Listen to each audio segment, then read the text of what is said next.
Hi, everybody. This is Mike Gerdes with the Greater Philadelphia Center for Spiritual Living, and this is Yoga, the Wonder Love Dog, bringing you another love note. Hey, today I want to talk to you about prayer. Now, sometimes people think that prayer is asking God for something, or some outside deity or whatever.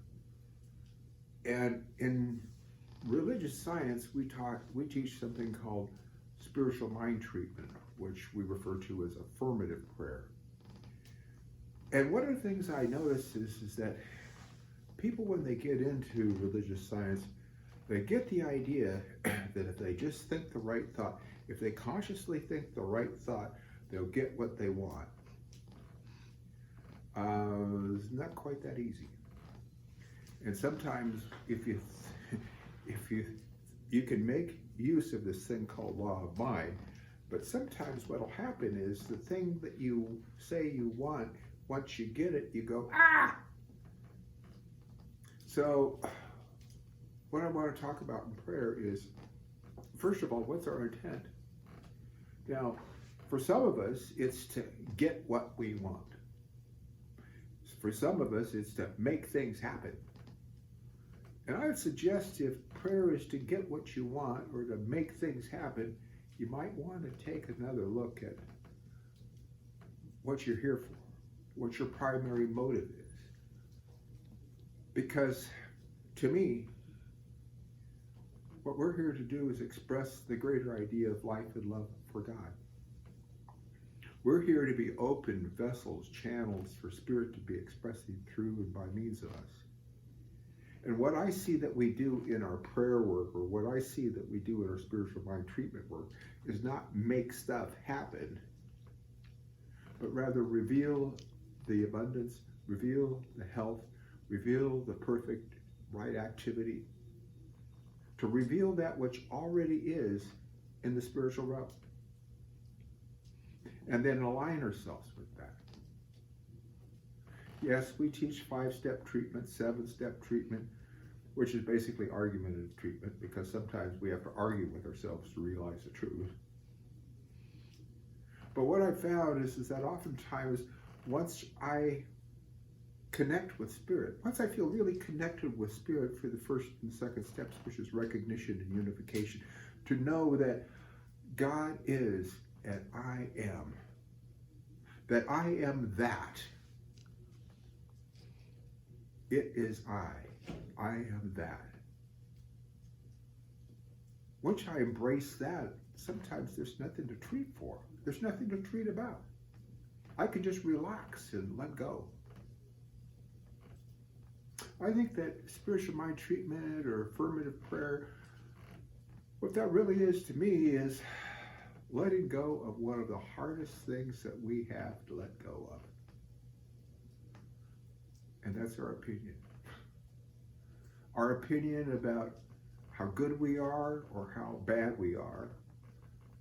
Letting go of our opinions of other people or judgments. Letting go of our expectations of how something has to come about. You know, I think that people would give up a lot of things before they would give up their opinions. Sure seems to be that way in the body politic lately. I wonder what would happen if we just sacrificed that opinion. Now, I heard a good definition of sacrifice was to make sacred. And if we sacrifice those long-sought opinions, long-held opinions of ours, and allow ourselves just to be open for Spirit's guidance and direction, for this divine intelligence to allow ourselves and invoke it to be expressing, knowing itself by means of us, without any preconceived thought as to what that's supposed to look like. I wonder what would happen. Maybe we would find ourselves at peace. Maybe we would find ourselves serene. Maybe we would find ourselves prosperous. Maybe we would find ourselves fully alive. Maybe we would find ourselves abundant and healthy and joy-filled. Maybe we would find ourselves dwelling in the kingdom of heaven right here and right now. So think about these things. Think about these things when you're doing your meditation. Think about these things while you're just sitting there in the morning drinking your coffee or whatever, your tea or whatever you do. And perhaps we could just open ourselves to Spirit. We could ask Spirit, what do you want me to know? What do you want me to realize? What do you want me to be today? And then follow that through with some action. Now, we may not hear any booming voices, but we'll know what's guiding us. We'll know that when we're guided. We know when we're in sync,